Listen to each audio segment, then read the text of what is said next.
Mūsų gyvenimas šiandien neatsiejamas nuo technologijų. Joms reikalinga patikima, saugi ir išmani elektra.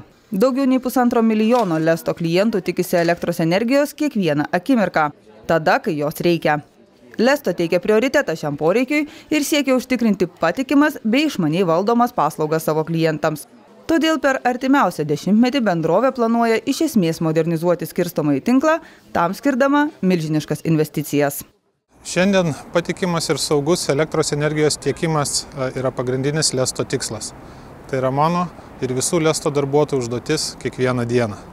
Siekiame, kad klientams nereikėtų rūpintis elektros tinklo patikimumu, o sutrikus elektros energijai, ją būtų galima naudotis kaip galima greičiau. Bendrovė Lesto pradeda didžiausią elektros ūkio modernizavimą ir iki 2025 metų numato investuoti 1,7 milijardo eurų. Daugiausia investicijų Lesto skirs užtikrinti, kad tinklas taptų itin atsparus stichiniams nelaimėms ir sezoniniams klimato reiškiniams. Todėl elektros oro linijos bus keičiamos požeminėmis arba oro izoliuotomis. Modernių linijų dalį per artimiausius 10 metų planuojama padidinti iki 40%. Prognozuojama, kad ateityje stichinių gamtos reiškinių bus fiksuojama daugiau, todėl tam ruoštis turime jau dabar, tam, kad jų poveikis elektros tinklo patikimumui būtų kaip galima mažesnis.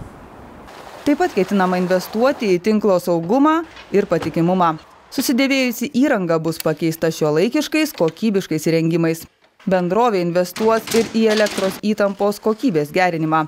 Taip daugiau kaip 40 000 vartotojų bus išspręsta nekokybiškos įtampos problema.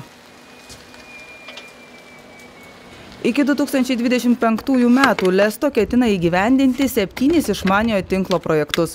Tai atvers naujas galimybės vartotojams racionaliau vartoti elektrą, o bendroviai vienu mygtuko paspaudimu šalinti nenumatytus sutrikimus.